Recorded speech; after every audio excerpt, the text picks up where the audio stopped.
Muy buenas tardes, tengan todos ustedes, queridos amigos, bienvenidos a nuestro programa de esta semana.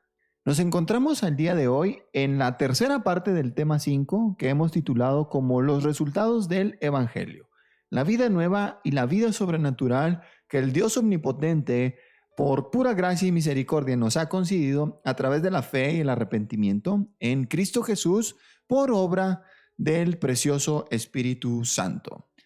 El día de hoy, como ya habíamos anticipado en ocasiones anteriores, nos va a corresponder estudiar y analizar la vida nueva y la vida pasada que se encuentran constantemente en conflicto cuando nosotros venimos a la fe en Cristo Jesús. Me acompañan el día de hoy mis amigos Adolfo Alarcón y César López. Chicos, muy buenas tardes, ¿cómo se encuentran? Buenas tardes, muy bien, gracias a Dios.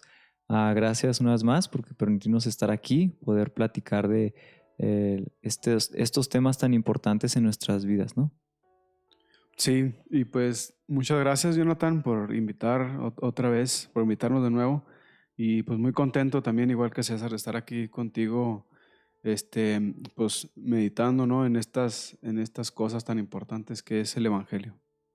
No, gracias a ustedes por tomarse el tiempo y gracias a toda la banda que se conecta con nosotros, que nos está escuchando. Saludos a nuestra familia de Iglesia Capilla Calvario aquí en El Porvenir, a nuestros amigos de Bachíniva, Rubio, Chihuahua, Ortiz, Delicias, en Madera con el hermano Juan Carlos y todos los alrededores aquí en nuestra región. Saludos cordiales, un abrazo, que el Señor les bendiga hoy y siempre, y que esto les sea de mucha utilidad como lo ha sido para nosotros el prepararlo, porque es no palabras nuestras, no sabiduría humana, no sabiduría de este mundo, sino solamente la bendita y preciosa palabra de Dios.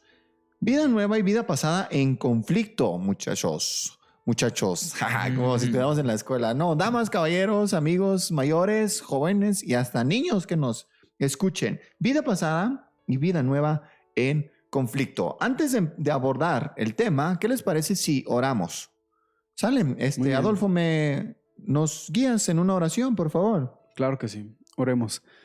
Señor, te damos muchas gracias por este tiempo que nos permites de estar aquí, Señor, compartiendo pues estas verdades de tu palabra, Señor, y en esta noche que vamos a ver este tema de la vida pasada, la vida nueva, de la vida en Cristo y nuestra vida en conflicto también, Señor, que aún pues estamos en este cuerpo de muerte. Y te pedimos, Padre, que nos ayudes a decir palabras fieles a tu palabra, Señor, que sea tu palabra la que reine en este momento, Señor, y que no sean palabras de hombres. Te pedimos que nos guíes, Señor, y que sea de bendición para aquellas personas que nos escuchen. Y también te pedimos que sea de bendición bendición para nosotros, Señor, y también, pues sobre todo, que esto sea para tu gloria. Te lo rogamos en nombre de Jesús. Amén. Amén. A ver, vida nueva lo entendemos desde las dos clases pasadas, cuando se anunciaba en el Antiguo Testamento que vendría un nuevo pacto en la sangre de Cristo. Y este nuevo pacto iba a consistir en que Dios iba a dar su ley en nuestra mente y la iba a escribir en nuestro corazón. No en un corazón de piedra, que es lo normal o lo natural en el ser humano, sino que Dios iba a quitar ese corazón de piedra con el cual nacemos y que se va endureciendo cada vez más a medida que nosotros vamos madurando en nuestra vida. Y Dios iba a quitar ese corazón de piedra e iba a poner en nosotros uno de carne y entonces iba a escribir su ley. Y dice además, para garantizar que todo esto fuera posible, el Espíritu Santo iba a ser puesto en nosotros, de manera que somos transformados en el templo del Dios viviente, del Espíritu Santo, que somos nuevas criaturas, que hemos nacido del Espíritu no por voluntad de hombre, ni por voluntad de carne, ni de varón, sino solamente por gracia y voluntad de nuestro Dios Santo, y que las cosas viejas pasaron, todo es hecho nuevo otra vez. A eso nos referimos con vida nueva. Sin embargo, la Biblia también afirma que hay una vida pasada que nosotros tratamos de olvidar y que tratamos de despojarnos de hecho, y que permanece en nosotros, no nos domina, es verdad, pero está ahí luchando en contra nuestra y en contra de los nuevos deseos y de la bendita ley de Dios que ha sido puesta en nuestros corazones. Chicos, ¿se me pasó decir algo de lo que hemos comentado? ¿No? No, no creo. Estamos bien hasta ahí, ¿no? Estamos bien. Estamos bien hasta ahí. Entonces, vamos a abordar el tema como lo venimos planeando desde Gálatas capítulo 5, versículos del 16 al 18 primero. Y leo lo siguiente. Digo pues, anden en el espíritu y no satisfagan los deseos de la carne, porque el deseo de la carne es contra el espíritu y el del espíritu es contra la carne. Y estos se oponen entre sí para que no hagan lo que quieren, lo que quieran. Pero si son guiados por el espíritu, no están bajo la ley o bajo los rituales del antiguo pacto. A eso se refiere cuando dice de la ley. Dice, anden en el espíritu, nueva naturaleza o vida nueva, y no satisfagan los deseos de la carne. O sea, ¿por qué nos dice eso? Pues porque todavía hay un remanente o unas secuelas de todavía nuestra pasada vida a la cual no estamos esclavizados, pero sí seguimos siendo tentados y sí seguimos siendo influenciados. Por lo tanto, el apóstol Pablo, y Dios hablando por medio de él, nos aconseja no satisfagan los deseos de esta naturaleza carnal o de su vida pasada. Y ahí es donde entramos en conflicto. Así es bueno entender como cristianos que Cristo nos ha redimido, o sea, en la cruz. Nos ha salvado. En la Biblia dice que Él venció en la cruz al pecado, al diablo y a la muerte. Y si nos ponemos a pensar en el pecado, Cristo nos redimió, Cristo nos salvó de la condenación del pecado, Cristo nos salvó de la esclavitud del pecado, pero no nos salvó de la presencia del pecado. Y eso sí hay que entenderlo muy bien, que no hemos sido salvados de la presencia del pecado. Eso va a ser pues en la gloria futura, ¿no? Cuando nuestros cuerpos sean transformados como el de Cristo. Entonces, al no haber sido salvados de la presencia del pecado, pues ahí está ese problema, ¿no? Que tú acabas de mencionarlo, el pecado remanente. Y pues sí, ahí está en nuestra carne, ya aunque no está en el nuevo hombre, esa nueva naturaleza o la simiente de Dios, como dice Juan, que es la que no puede pecar, o sea, que no puede vivir uno en pecado, pero aún estamos pues en este cuerpo de muerte, como Pablo lo ha dicho, y ahí es donde mora el pecado, en nuestra carne. Pablo dice, yo sé que en mí, esto es en mi carne, dice. Él no dice en mi alma, él no dice en mi espíritu. Pablo dice, esto es en mi carne, no mora el bien. Y Pablo aquí no está haciendo una división, ¿no? O sea, no está diciendo que somos dos, o sea, que Pablo es dos personas, sino que es una persona, pero está esa batalla entre la carne y el espíritu. Bueno, y la Biblia cuando dice la carne se refiere a nuestro cuerpo, porque también dice que el Espíritu Santo mora en nuestro cuerpo y somos su templo. Entonces, podríamos caer en el error, de hecho, en el que cayeron muchos de los griegos de la antigüedad, de la época del Nuevo Testamento, que suponían que el alma está bien. De hecho, es lo limpio, lo puro. El cuerpo es el problema. Y odiaban en un sentido muchas cosas del cuerpo y se trataban de abstener. De hecho, el apóstol Pablo cita 2. Dice que prohibirán en los postreros tiempos, prohibirán casarse, o sea, algo que tiene que ver con el cuerpo y la reproducción. Y lo otro es de comer alimentos los cuales Dios hizo para que diéramos gracias. Entonces, eso es una cosa de apostasía que para nosotros dicen, ¿y eso qué? ¿Verdad? O sea, de hecho el apóstol Pablo dice el Espíritu claramente, dice, pues ¿qué va a decir? ¿Verdad? Que en los postreros días se levantarán y lo dice, ¿qué? Que dice que personas que van a prohibir casarse. ¿Eso qué? ¿Qué pasó? ¿Por qué habla de matrimonio y habla de comida? Pues resulta que en contexto había muchas personas que le llaman ascetas o el ascetismo que promovían el no casarse como un medio para ser más espirituales delante de Dios. Y prohibían también el consumir alimentos diciendo, no, es que entre más ayunes, mejor y más espiritual. Y no necesariamente, el ayuno es muy importante, pero no significa que entre más ayunes, más espiritual eres. O sea, no tiene que ver con eso. El ayuno viene, y lo trataremos en su momento, pero es una forma de mortificar la carne y tratar de bajarle el volumen a esas distracciones, entre ellas la comida, para conectarnos más con Dios a través de la oración y la lectura de la palabra. Pero no es en absoluto para ser más espiritual o más aceptable delante de Dios. Entonces es importante también aclarar que no, el problema no es tanto el cuerpo.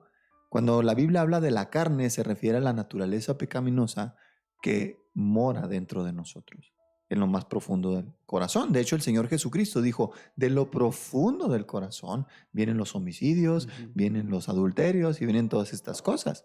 Entonces también la Biblia le llama el corazón duro, el corazón malvado, o bien la naturaleza pecaminosa, que permanece ahí en nosotros hasta que se consume por completo lo que el Señor vino a comprar con su sangre. El Señor sí va a quitar en algún momento la presencia del pecado de este mundo, cuando nosotros estemos con Él y cuando todos estos cielos y esta tierra sean quitados y sean formados cielos nuevos y tierra nueva, en donde podamos estar para siempre con el Señor. Ahí la presencia del pecado va a ser quitada para siempre. Nuestros cuerpos van a ser glorificados y este mundo tiene que ser transformado. Sí, y de hecho muchos cristianos fueron infectados por esa doctrina que mencionabas ahorita de cómo esa doctrina platónica, ¿no? De que la carne es mala y el alma es buena nada más y deja a la carne hacer lo que quiera hacer. Y muchos cristianos fueron infectados por eso, de esa doctrina del docetismo, ¿no? Que aún hasta Cristo dijeron, bueno, pues como la carne es mala y el espíritu es bueno, entonces Cristo no pudo venir en la carne. Él no pudo venir en la carne, entonces inventaron esa doctrina, ¿no? Del docetismo, de que Cristo parecía nada más, parecía carne, pero no lo era. Y pues eso es pues una herejía, ¿no? O sea, Juan dice, el que no confiese que Cristo vino en carne no es de Dios. Y estaba atacando esa herejía del docetismo, esa idea platónica, ¿no? De ese dualismo filosófico de que somos dos, o sea, de que puede uno, de que la carne es una cosa y el espíritu es otra cosa, pero la Biblia nos manda a estar puros para con Dios en la carne, o sea, estar en nuestro cuerpo y en nuestro espíritu. Sí, sí, de acuerdo, totalmente. ¿César, algo que comentar? No, nada más, pues es algo bien interesante, ¿no? Importante pensando en el tiempo que ustedes estaban hablando, es algo que es durante toda la vida del creyente, el conflicto de la carne con el espíritu. Y es algo que, como mencionabas tú, no es que uno sea más santo por esto, por aquello, por la práctica, por lo que pensamos, es que eso es algo que incluso pues Pablo, o sea, es algo que no hay nadie que esté exento de esto y es algo pues que nos hace sentir pues quiénes somos nosotros, ¿no? O sea, tenemos que ir a Dios. Señor, la carne, por ejemplo, como decías tú, Jonathan, ¿qué es la carne? ¿Es el físico o qué es? Y a veces la gente quiere explicaciones así bien sencillas porque pues no quieren ir a la Biblia, no quieren leer, estudiar y quieren una respuesta fácil como que la carne es, mira, aquí está, es así. Pero necesitamos ir a la Biblia y la Biblia, entendiéndola y leyéndola, nos podemos dar una imagen, o sea, podemos entender, ok, la carne, los deseos, no es algo que podamos decirle a las personas. Mira, es algo que está aquí enseguida de los pulmones, que esa es la carne y eso es, pues no, o sea, es algo que, como dices tú, es una naturaleza, es un deseo que sale que emana del corazón, en el contexto que estamos hablando de los deseos de la carne, ¿no? Y que están en conflicto con el espíritu, que es pues nuestra nueva naturaleza, que en sí pues es nuestra nueva naturaleza, estar en el espíritu. Y sabemos aquí en Gálatas 5, nos manifiesta, nos dice también aquí cuáles son las obras de la carne y cuáles son las obras del espíritu. No sé si lo puedo leer nomás para entender un poquito más. Dice, y manifiestas son las obras de la carne, que son adulterio, fornicación, inmundicia, lascivia, idolatría, hechicerías, enemistades, pleitos, celos, iras, contiendas, disensiones, herejías, envidias, homicidios, borracheras, orgías y cosas semejantes a estas, acerca de las cuales os amonesto, como ya lo he dicho antes, que los que practican tales cosas no heredarán el reino de los cielos.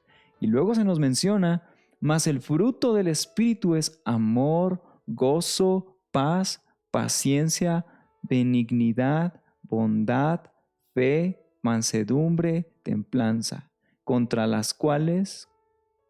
tales cosas, no hay ley. Y hay que entender esto también, ¿no? O sea, tratar de hablar, pues, ok, el conflicto entre la carne y el espíritu, si es físico, si es espiritual, naturaleza, pero ver nuestra vida, ¿no? O sea, el fruto del espíritu. Y estas son las partes en las que un creyente siempre, a lo mejor ahí en el refri, ¿no? Todos los frutos del espíritu y trabajar en ellos y orar por poder mostrar esto en nuestras vidas. Uh-huh. Yo pienso que aunque entendamos que es la carne, que es el espíritu, aunque podamos tener esas diferencias y no mostrar esos frutos, pues es vano, ¿no? Hay que entender mucho el reflejar. Todo lo que aprendemos de la Biblia, aunque sepamos los contextos, los significados, las diferencias, hay que ver qué es lo que muestra nuestra vida, ¿no? No nomás como información recibir todo, pero sino reflejar en nuestra vida todo eso también, ¿no?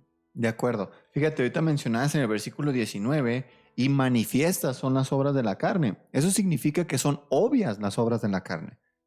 Que aunque digamos, no, es que yo no sé qué es la carne. Mira, si eres creyente y vas poquito a la Biblia, te vas a dar cuenta que no es tan complicado, ni son cosas tan escondidas ni elaboradas, ¿eh? Dice, son obvias. Exacto. Obvias. Y empieza con una lista que nosotros la podríamos sintetizar como los malos deseos que van en contra de la ley perfecta de Dios y la naturaleza de Dios. Todo lo que lo ofende. Pueden ir desde los 10 mandamientos, pero no nada más esos que tú digas, no, pues yo no codicio. No se te nota que codicias, pero tal vez sí. Si te escudriñas en lo profundo de tu ser, vas a ver que hay muchos malos deseos. ¿Qué pasa cuando un amigo tuyo prospera? ¿Te parpadea el ojo? ¿Estás acá todo craqueado? ¿Te da la garrotera como el Chavo o qué? ¿O te gozas y te alegras? Yo confieso, la verdad, y me es incómodo, que muchas veces a un amigo mío le va muy bien y yo siento en mi ser envidia. Y es cañón. Pero oye, yo no odio a mi amigo ni le deseo mal. ¿Por qué lo envidio? Es la naturaleza, está surgiendo un mal deseo. ¿Cómo le haces? Bueno, el versículo 24, no nada más con ese es un ejemplo apenas. Junto con todos los deseos de la carne, todos los malos deseos de tu naturaleza pecaminosa, lo que haces, dice que los que somos de Cristo hemos crucificado la carne con sus pasiones y deseos. No significa que no vamos a desear nada, ni vamos a tener malas pasiones. Eso ya lo entendimos que va a permanecer hasta que nuestro cuerpo sea glorificado, el Señor venga por nosotros o bien partamos de este mundo. Mientras tanto, esos deseos de la carne van a permanecer y van a batallar contra el alma. Nos lo explica el apóstol Pedro en su epístola y nos dice, esos malos deseos que batallan contra el alma, los vamos a tener ahí, pero debemos crucificarlos. Debemos de hacerlos morir, simplemente morir, despojarnos de todo eso, y eso nos lleva al siguiente pasaje que vamos a tratar el día de hoy, que se encuentra en Efesios capítulo 4, versículos 22 en adelante. Fíjense bien, dice, en cuanto a la pasada manera de vivir, despójense del viejo hombre, del viejo tú, que está viciado conforme a los deseos engañosos, la carne, y renuévense en el espíritu de su mente, que obviamente va a venir por medio de la palabra de Dios, y vístanse del nuevo, creado según Dios en la justicia y santidad de la verdad. Nuestra antigua naturaleza, el viejo hombre, está viciado conforme a los deseos engañosos. Tiende a ser esclavizado por el pecado y los malos deseos. Pero el nuevo hombre que Dios hizo formar en nosotros por medio del Espíritu Santo, ese fue creado desde lo alto en la justicia y la santidad de la verdad. Así es. Algo que debemos notar también aquí, o sea, en este pasaje, como dice, despojaos del viejo hombre. Ahora, aquí también puede haber un poco de confusión, porque dice, despojaos del viejo hombre que está viciado. Ahora, un cristiano, posicionalmente, ya no está gobernado por ese viejo hombre. O sea, en Cristo, Pablo dice que el viejo hombre ha sido crucificado. Y aquí vemos ¿cómo se dice? Este dilema, ¿no? Que encontramos, bueno, que está más bien en nuestra mente, no en la Biblia, pero que Pablo dice que el viejo hombre ha sido crucificado. Y luego aquí vuelve a decir, despójense del viejo hombre. Y pudiéramos preguntar, bueno, si ya fue crucificado y ya está muerto, ¿por qué me debo despojar? Porque debemos entender que el viejo hombre ya murió, pero en cuanto a posicionalmente, pero en la práctica aún está ese remanente de pecado. Entonces aquí no nos está diciendo, despójense del viejo hombre, o sea, sean salvos de nuevo. Cuando pecas, pues ya tienes que volver a ser salvo otra vez, porque tienes que despojarte otra vez del viejo hombre que ya fue crucificado. O sea, ahí debemos entender bien esto de que sí debemos despojarnos de ese viejo hombre, pero no en el sentido de que aún poseemos ese viejo hombre en el sentido en el que todavía está en nosotros. O sea, como si ya son salvos, pero no son salvos porque tienen el viejo hombre todavía en ustedes y al nuevo hombre también dentro de ustedes. O sea, que son salvos, pero no son salvos. Es casi como si lo entendiéramos de esa manera, pues sería errónea. Sino que en nuestra práctica debemos de vivir, si ya somos cristianos, entonces debemos de vivir como si el viejo hombre ya no reina en nosotros. Pablo dice en Romanos 6, ¿qué pues? ¿Pecaremos porque estamos bajo la gracia? ¿Y qué dice Pablo? En ninguna manera. Dice, porque como los que ya hemos muerto al pecado, viviremos aún en él. O sea, ahí está diciendo Pablo usa esta palabra, los que ya hemos muerto al pecado, ¿cómo vamos a vivir en él? O sea, si ya morimos al pecado, pues sí, un cristiano ya murió al pecado. Ah, pero todavía pecas, entonces no estás muerto al pecado. No, sí he muerto al pecado, pero aunque aún peque, es como esa frase que usaba Martín Lutero, o sea, de que el creyente es simultáneamente santo y pecador.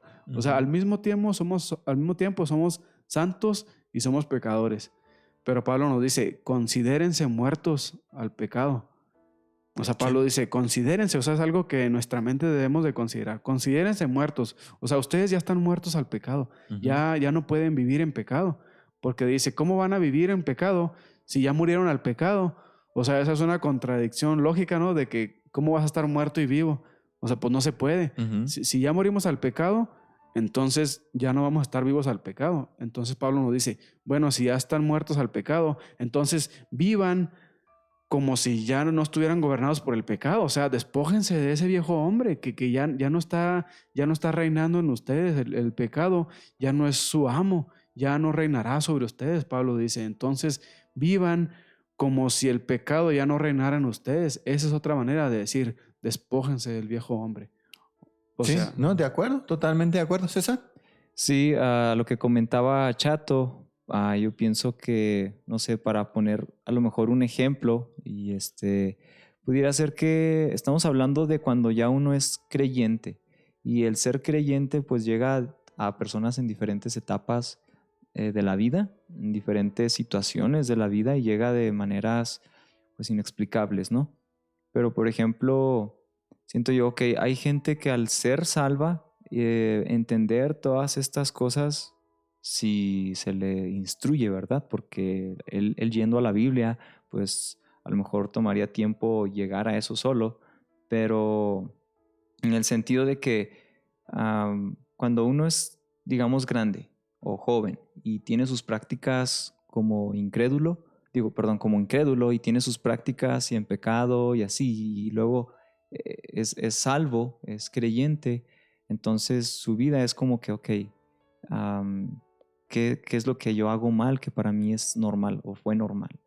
Entonces, ok, ¿qué es lo que...? Y obviamente están los pastores, la Biblia y esa relación con Dios que te ayuda a entender qué es la manera de vivir de un creyente, ¿no? Pero pues hay prácticas que a lo mejor a nuevos creyentes o cosas que hacían antes que se les hacen normales, pero que son del viejo hombre. O sea, que son cosas que están mal, pero ellos la veían como algo normal o bien.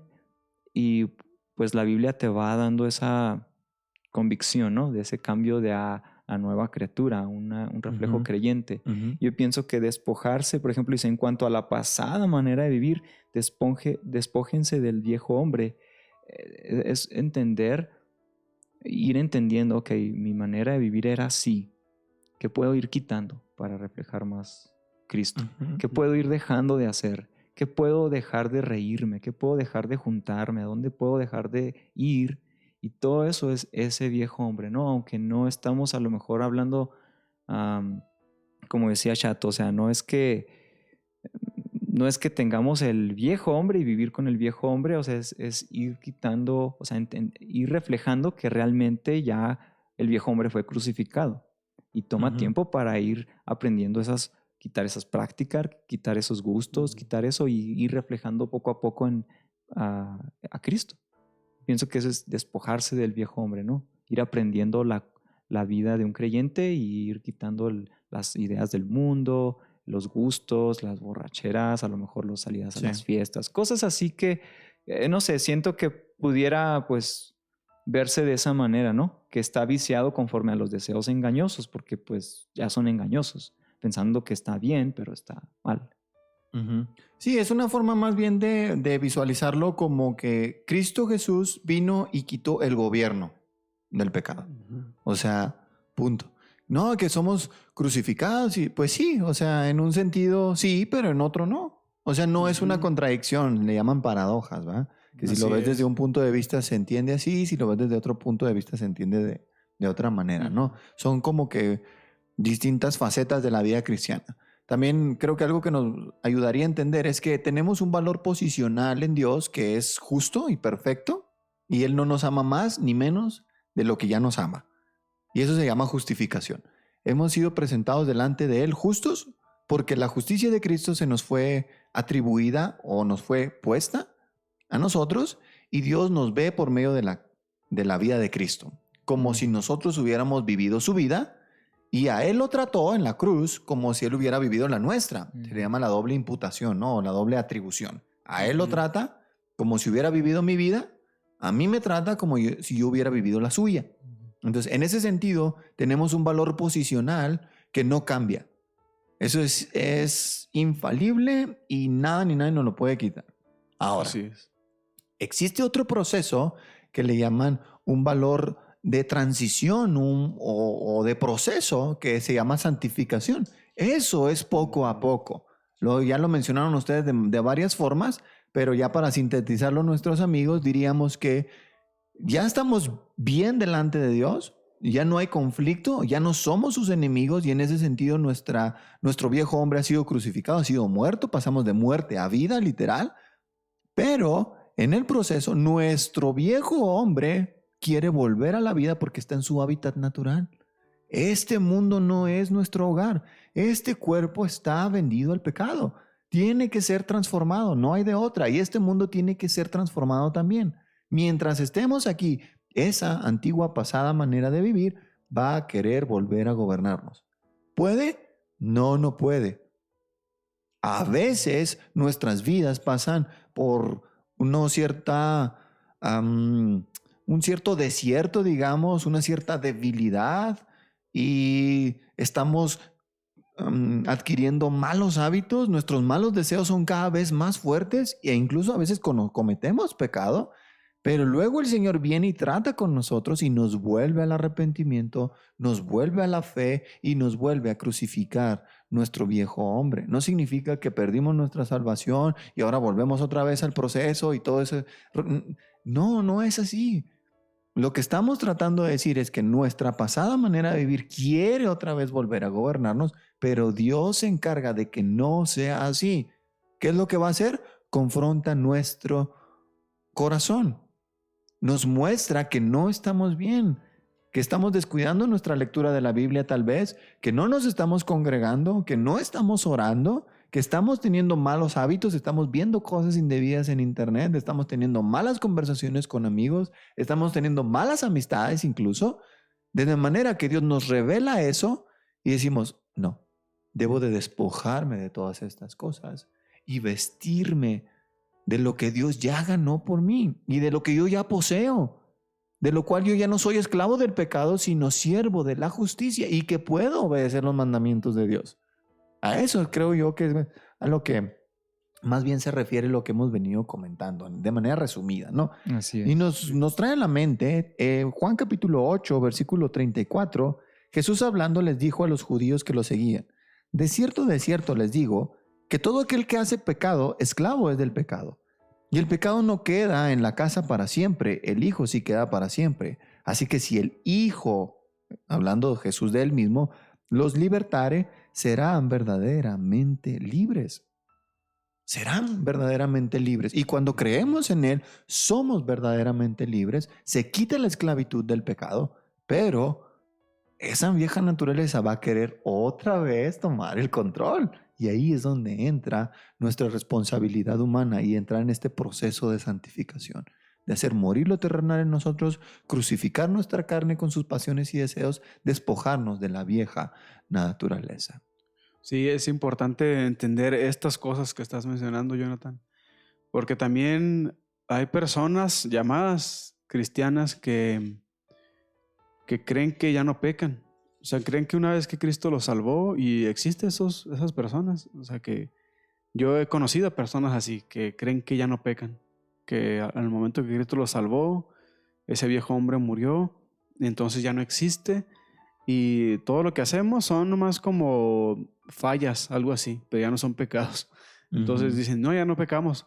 Pero no, aquí no estamos enseñando eso. La Biblia no enseña eso. Me acuerdo de un ejemplo que ponía Martín Lutero. No sé si en este programa ya lo hemos mencionado, de que Martín Lutero ponía este ejemplo del bautismo. O sea, como un ejemplo nada más, que decía Martín, yo creía que en las aguas del bautismo se iba a ahogar el viejo hombre, decía, pero descubrí que el desgraciado sabía nadar. O sea, que aún está ahí. O sea, otro ejemplo que me gustaba mucho que usaba un pastor era de que en la Segunda Guerra Mundial, cuando Estados Unidos se ganó una isla, y ya Estados Unidos gobernaba esa isla, pero en las cuevas aún había japoneses. Y aunque esa isla ya le pertenecía a Estados Unidos, ya lo gobernaban ellos, de vez en cuando salían los japoneses de la cueva y herían a un que otro americano. Pero ellos ya habían perdido, o sea, ya estaban perdidos. Esa isla era de Estados Unidos y los japoneses solamente salían de vez en cuando de una cueva para matar a un americano, pero ellos ya estaban perdidos. Y explicaba este pastor, decía, de la misma manera, Cristo ya ha ganado el terreno en el creyente. Ya ha ganado, o sea, ya es de él, ya no se va a perder ese terreno en el creyente. Decía, pero aún están los japoneses ahí, decía, aún el pecado va a asomar de vez en cuando su cabeza y nos va a herir. Y aunque estamos en una guerra que no podemos perder, el cristiano está en una guerra que no puede perder, pero sí vamos a perder batallas. O sea, a veces sí vamos a caer en pecado. El no creyente está en una guerra que no puede ganar, pero el creyente está en una guerra que no puede perder. Esa es la diferencia. De acuerdo. Y no quiere decir que no haya batalla todavía. Sí, mira, tanto Gálatas como Efesios son cartas escritas a cristianos. O sea, no estamos hablando de que el apóstol Pablo o cualquiera de los textos inspirados de la Escritura hablen a personas no creyentes. Por supuesto que son aplicables a ellos los versículos, ¿va? O sea, pero principalmente la Escritura es la herencia para los creyentes, para el pueblo de Dios. Entonces, estos pasajes que hemos leído son mensajes para la iglesia, para los creyentes, para nosotros. De manera que si ahí dice, despójense del viejo hombre, tengo que hacerlo, porque va a estar ahí. Y lo vivimos, o sea, ¿para qué nos engañamos? Miren, otro pasaje importante sería 1 Juan 1, primera epístola universal del apóstol San Juan, capítulo 1, versículo 8. Si decimos que no tenemos pecado, nos engañamos a nosotros mismos y la verdad no está en nosotros. Eso no está para los no creyentes, está para los creyentes. está para los creyentes. Si confesamos nuestros pecados, Él es fiel y justo para perdonar nuestros pecados y limpiarnos de toda maldad. Si decimos que no hemos pecado, ouch, le hacemos a Él mentiroso y su palabra no está en nosotros. ¿Cómo defiendes eso? Tú, suponiendo que tú eres de aquellos que mencionan que no tienes pecado, que eres error. A ver, o sea, ¿cómo te defiendes ante eso? No puedes, no puedes. Ahora, esto no es un permiso para pecar en lo absoluto. Primera de Juan 2:1. Hijitos míos, no son personas no creyentes, sino creyentes. Estas cosas les escribo para que no pequen. Si alguno hubiere pecado, abogado tenemos para con el Padre, a Jesucristo el justo. Amén. ¿Qué nos está diciendo? Hay pecado. Pecamos. Pecamos con el pensamiento. Pecamos con nuestros deseos. No siempre se manifiestan de manera externa y esperemos que el Señor tenga misericordia de nosotros y nos revele nuestros errores antes de que dé a luz el pecado y podamos arrepentirnos y corregirnos. Pero incluso si llegásemos a pecar por descuido, el Señor nos va a perdonar porque tenemos un abogado que nunca ha perdido un caso y nunca lo perderá. Es Jesucristo el justo. Ahora, ¿cómo sabemos que nosotros somos creyentes o no? No permanecemos en el pecado. Si tú, amigo que me escuchas, o tú, amiga que me escuchas, no tienes una batalla en tu corazón, sino que estás esclavizada al pecado, por mucho que digas que eres cristiano o que eres cristiana, eso no es verdad. Te estás engañando a ti misma. Pero si tú estás luchando en tu interior por querer hacer la voluntad de Dios y querer andar en el Espíritu y ocasionalmente pecas, eso no significa que tú estés aparte de la familia de Dios. ¿Por qué? ¿Cómo sabemos esto? Ahí mismo, 1 de Juan capítulo 3, lo citamos la clase pasada, versículo 8. El que practica el pecado es del diablo, porque el diablo peca desde el principio, pero el Hijo de Dios apareció precisamente para esto, para deshacer las obras del diablo. Todo el que es nacido de Dios no practica el pecado, porque la simiente de Dios, la naturaleza de Dios, el nuevo hombre permanece en él.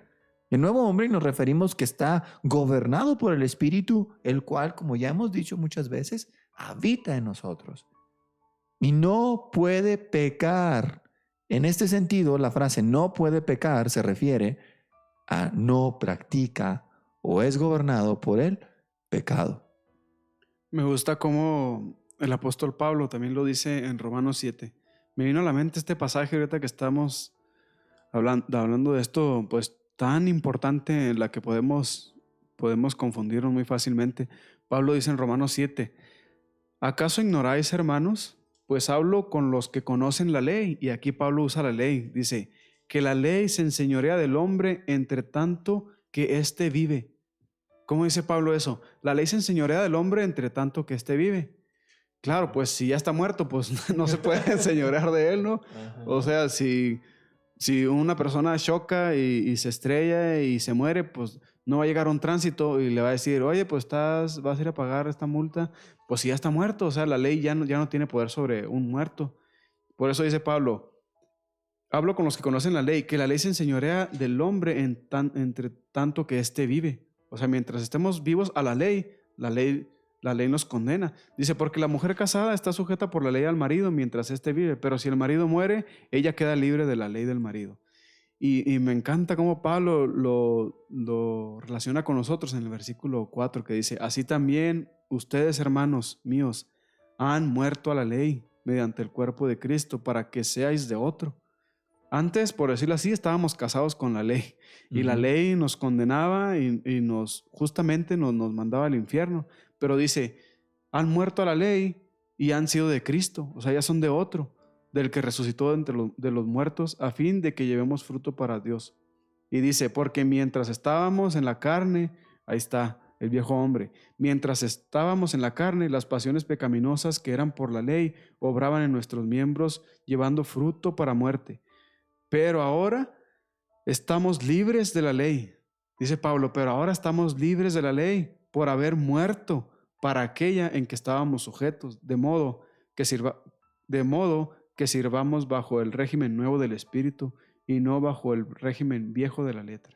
Aquí está otra manera de decir lo que estamos diciendo. O sea, Pablo aquí lo está diciendo de una manera magistral, ¿no? Como nosotros, cuando estábamos en el viejo hombre, estábamos bajo la ley nos condenaba. Pero al ver muerto el viejo hombre, entonces morimos a la ley también. Sí. Y la ley ya no nos condena, ya Sí. no nos manda al infierno, justamente, porque Sí. ya estamos en Cristo. Sí, es una forma de identificarnos con la muerte de Cristo en ese sentido, ¿no? De que entramos, el antiguo pacto queda invalidado y ahora entra en vigor el nuevo pacto en nosotros a través de Cristo, ¿no?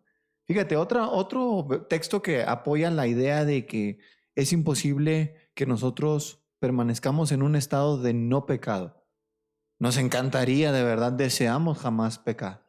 O sea, es muy incómodo. De hecho, lo hemos también comentado en ocasiones pasadas, que es más doloroso pecar cuando conoces a Dios que cuando no lo conoces.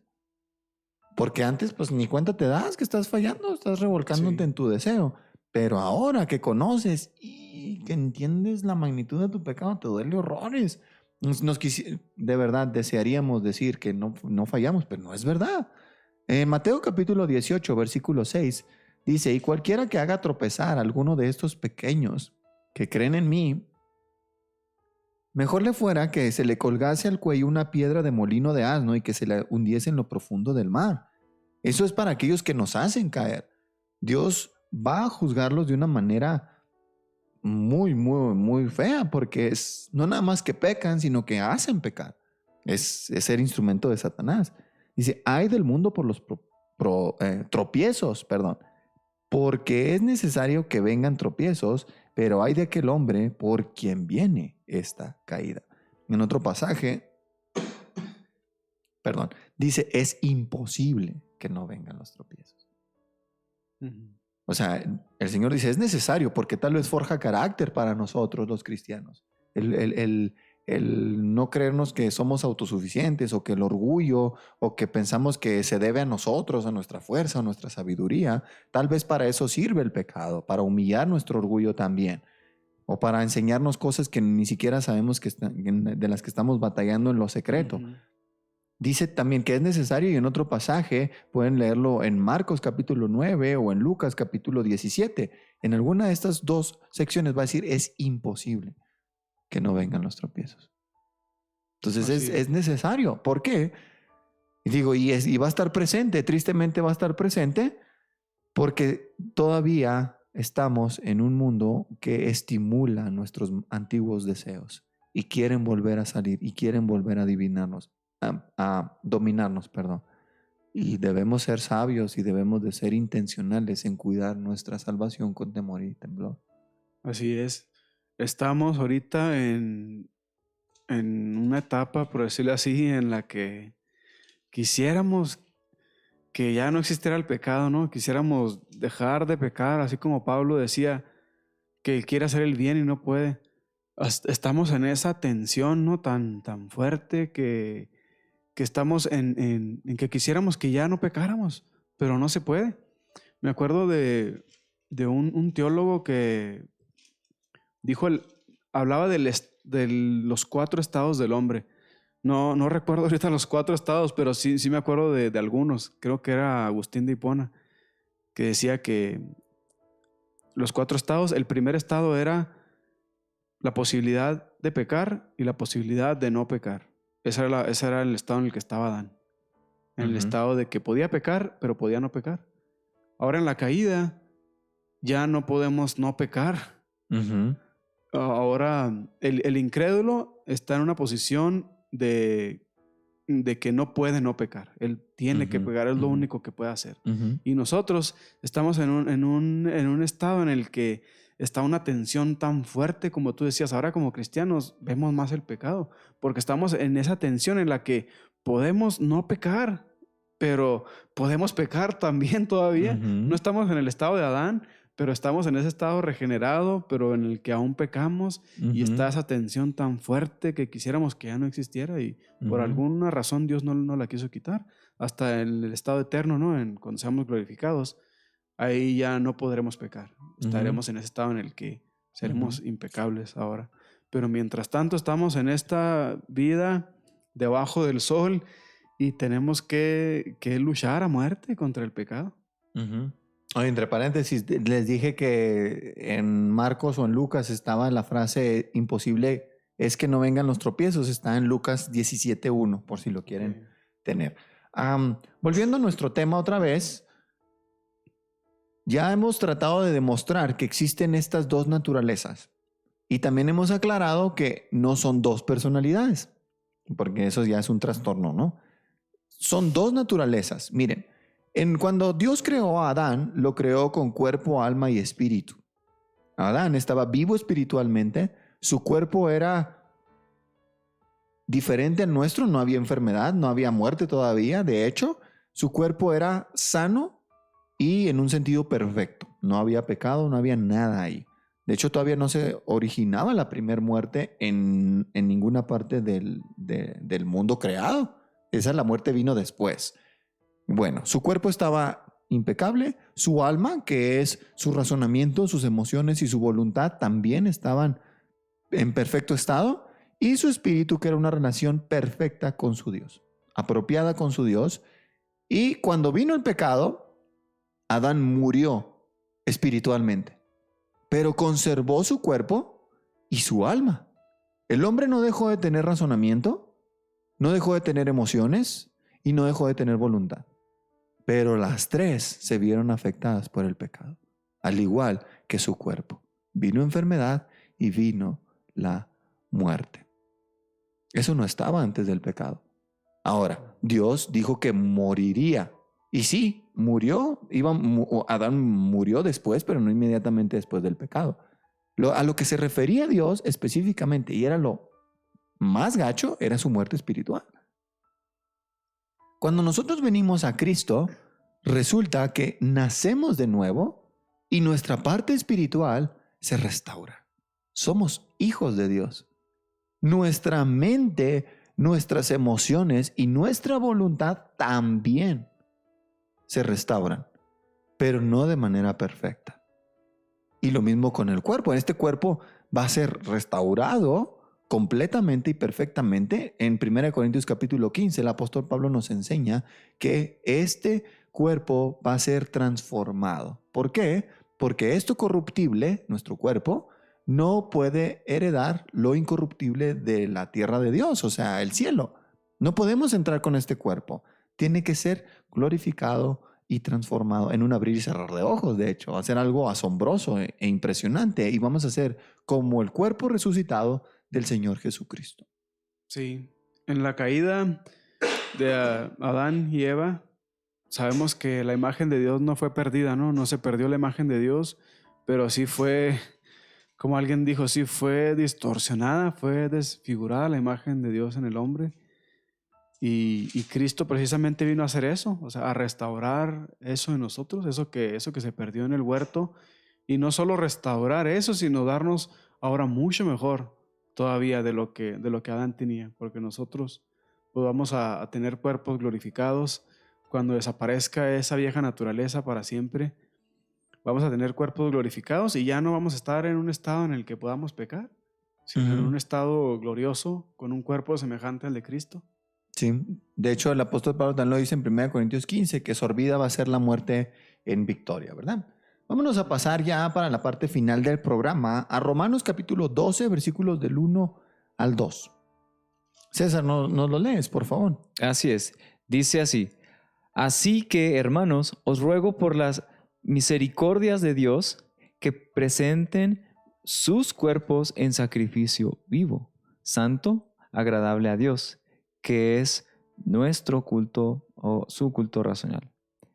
No os conformen a este siglo, sino transfórmense por medio de la renovación de su entendimiento, para que comprueben cuál sea la voluntad de Dios, agradable y perfecta. Presentar nuestros cuerpos en sacrificio vivo.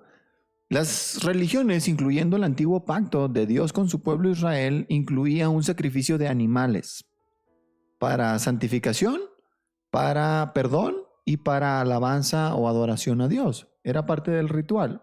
Ahora en Cristo Jesús hay un sacrificio para perdonar pecados, el de Él, que ha puesto su carne y su cuerpo para pagar la deuda que nos era contraria para con Dios. Y nosotros vamos a presentar nuestros cuerpos en un sacrificio de adoración que es santo y agradable a nuestro Dios por medio del Señor Jesucristo. ¿A qué se refiere esto? Que nuestros cuerpos pueden glorificar a Dios cuando antes nuestros cuerpos servían al pecado, a Satanás y a este mundo. Vemos aquí cómo Pablo nos responde, ¿no? Por decirlo así, a lo que estamos diciendo, de que decíamos más atrás que el cuerpo, los cristianos que estaban influenciados por la doctrina platónica, que decían que el cuerpo era malo y que eso teníamos que dejarlo que hiciera lo que quisiera, que al cabo el cuerpo no importaba. Pero Pablo nos dice aquí que sí importa el cuerpo, porque dice, presenten sus cuerpos como sacrificio vivo. O sea que a Dios le importa eso, que nuestro cuerpo sea presentado como un sacrificio vivo. No solamente nuestro espíritu, todo nuestro ser, no solamente eso, sino nuestro cuerpo debe ser usado para la gloria de Dios.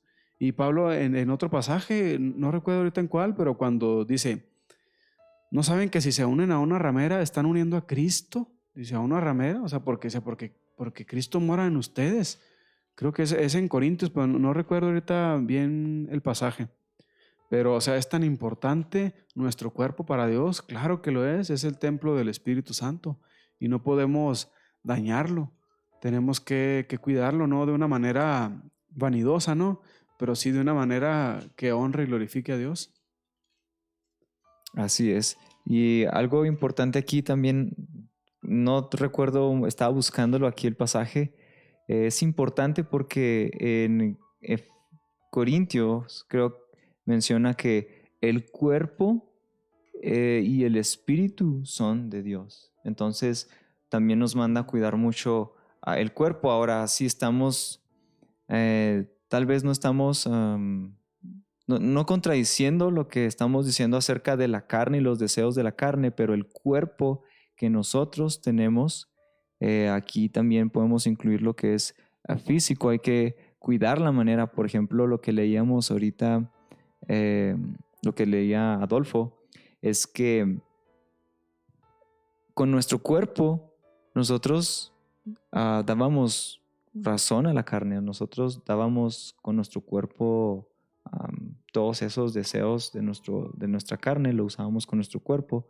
Y pues ahora se nos manda a usar nuestro cuerpo para Dios, ¿no? Porque es importante eso. Entonces, sí podemos ver que es importante el cuerpo, así como lo menciona aquí Pablo, y es también nuestra manera de adorar a Dios, ¿no?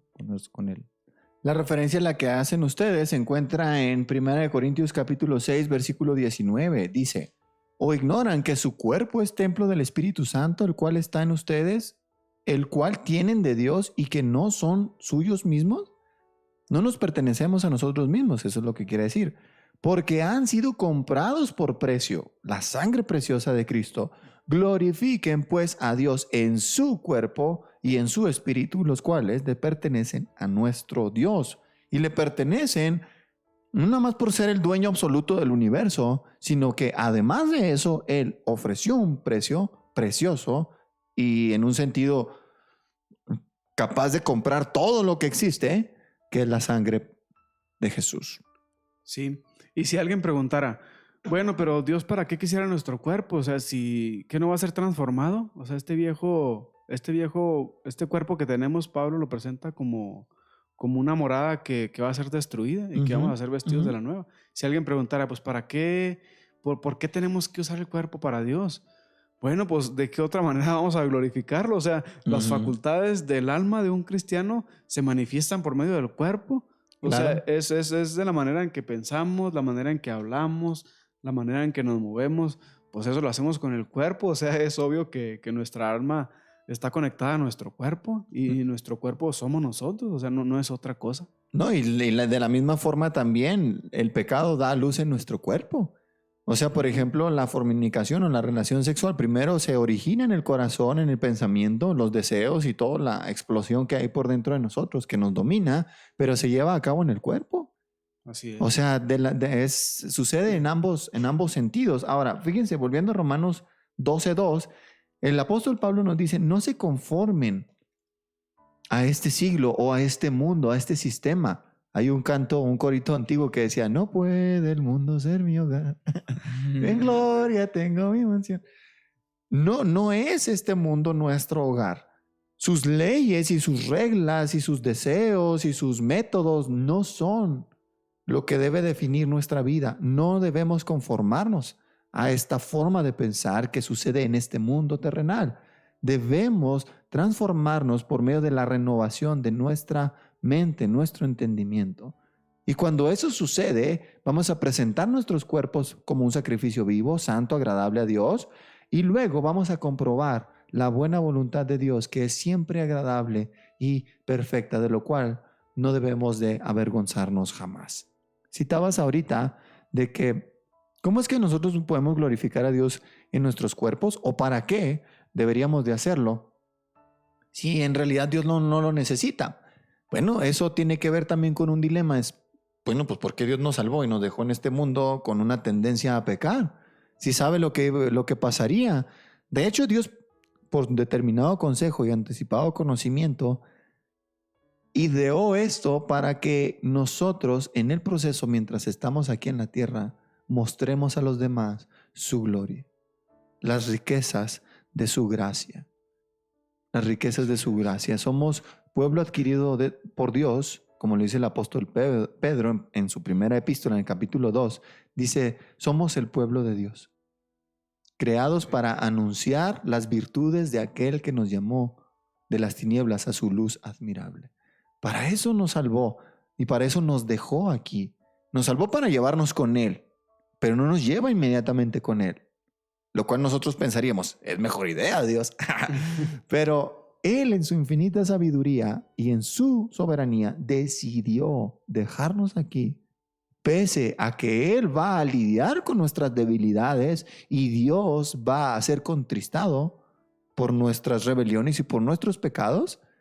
Aún así, decidió dejarnos aquí para que en el proceso, desde que recibimos a Cristo en nuestro corazón y hemos nacido de nuevo, hasta que lleguemos a la gloria eterna, en el proceso, tal vez seamos instrumento para que otros conozcan. Así es. A Cristo. Este tema debe de alertarnos también como cristianos, porque ahorita hay tanta enseñanza falsa que gente piensa, cristianos, aún mismos cristianos piensan, bueno, pues es que yo tengo a Dios como mi Salvador, pero aún no lo tengo como mi Señor. O sea, yo por eso vivo así todavía, pero es que yo ya tomé una decisión por Cristo, yo ya creí en Él, ya soy salvo, pero aún no lo he hecho mi Señor. Todavía estoy batallando en mi carne, en mi cuerpo. Pero, o sea, si alguien se viste como el mundo, si alguien habla como el mundo, si alguien ama las cosas que el mundo ama, pues no puede engañarse. O sea, es del mundo, no es de Dios. El cristiano va a mostrar con su cuerpo que es de Dios, no solo con sus decisiones en cuanto a palabras. No, él va a mostrar que es cristiano con sus hechos. Pablo nos da una fuerte advertencia en Efesios cuando dice, ocupados en vuestra salvación con temor y temblor. Dice Pablo, ocúpense, y el ocuparse es eso, es ocuparse, o sea, no estar de flojos, ¿no? Y claro que tenemos una lucha bien difícil porque, o sea, yo a veces quiero ver la tele, quiero ver una película y mi cuerpo no pone resistencia, nada. Una serie de 500 capítulos y mi cuerpo no pone nada de resistencia, bien chido. Quiero leer la Biblia, quiero levantarme temprano a orar y leer, y ahí empieza como si se levantara dijo alguien, una horda de demonios dentro de mí que no quiere. Y es que es difícil, el cristiano va a batallar, quiere hacerlo el bien y muchas veces se va a encontrar que no puede, que es muy difícil, pero o sea, estamos en esa batalla. Sí, ya para cerrar, porque estamos en la hora, exactamente en la hora, podemos volver a Gálatas capítulo 5, versículos 25. Versículo 25. Nosotros hemos venido a tener vida por el Espíritu Santo. Nos lo dice el apóstol Juan en el capítulo 1, versículos 11 al 13 o 12. Y hemos pasado de muerte a vida por el poder del Espíritu. Claro, por medio de la fe y todo y el arrepentimiento, pero el que lo hizo posible fue el Espíritu. Y dice el apóstol Pablo, si vivimos entonces por ese Espíritu, andemos entonces también siguiendo la voluntad de este Espíritu. ¿Cómo? Dando su fruto. Dicen que son 9 frutos del Espíritu, pero en realidad dice el fruto. No dice los frutos. Es uno solo, porque es un solo Espíritu y produce amor, gozo, paz, paciencia, benignidad, bondad, fe, mansedumbre, templanza. Todas esas cosas son un solo fruto que es evidencia de que el Espíritu mora en nosotros. Su naturaleza va impregnando la nuestra. ¿Me falta amor? Es porque el Espíritu Santo está en un sentido opacado por mis deseos carnales que yo estoy satisfaciendo. Y debo de hacer morir eso. Debo de despojarme de eso. Debo de crucificar esos malos deseos. Y por último, para cerrar, en Gálatas 2:20, el apóstol Pablo dice lo siguiente, y debería ser nuestro lema: con Cristo estoy juntamente crucificado. Es congruente con lo que el maestro decía: si alguien quiere venir en pos de mí, tome su cruz cada día y sígame. Con Cristo estoy juntamente crucificado. Ya no vivo yo. Ya no valgo yo. Ya no soy el centro yo. Mas vive Cristo en mí. Obviamente, lo hemos explicado, es por obra del Espíritu Santo. Y lo que ahora vivo en esta carne no es para satisfacerme a mí mismo. Lo hago en la fe del Hijo de Dios, el cual me amó y se entregó a sí mismo por mí. Todo lo que hago es por Él y para Él, y deseo que Él se vea glorificado. ¿Algún comentario antes de cerrar y terminar el programa y despedirnos de la gente? Bueno, esta serie es comprendiendo el Evangelio, y por más que quisiéramos nosotros, como comentabas tú, oye Dios, pues mira, es mejor plan, pues mira, somos salvos y ya, vámonos. Pero comprender el Evangelio es algo que, como la Gran Comisión, ¿no? Tenemos que hacer. Algo que deberíamos de tener ese gozo de compartir, de poder expresar estas cosas que entendemos. ¿Y cómo las van a entender? Yo sé que sabemos todos que Dios puede hacerlo sin nosotros, ¿verdad? Ujú. Pero el hecho es que estamos aquí y Dios, pues como nos menciona en su palabra, tener esta transición, bueno, esta lucha y este proceso de santificación, ¿verdad? Pero es para llevar el Evangelio, para poder predicar, poder compartir de Cristo, de lo que Él hizo en nuestras vidas, de lo que Él hizo, y de que todo eso es para la alabanza de su gloria. No para nosotros, es el hecho de la crucifixión, de que Él murió, y es porque murió por su iglesia, y la honra es para Él, no nosotros. Por eso nosotros, como en este conflicto del espíritu y la carne, tenemos que ir a Dios y pedir sabiduría, buscar su misericordia y gracia para producir ese gozo y esa paz en nuestras vidas, ¿no?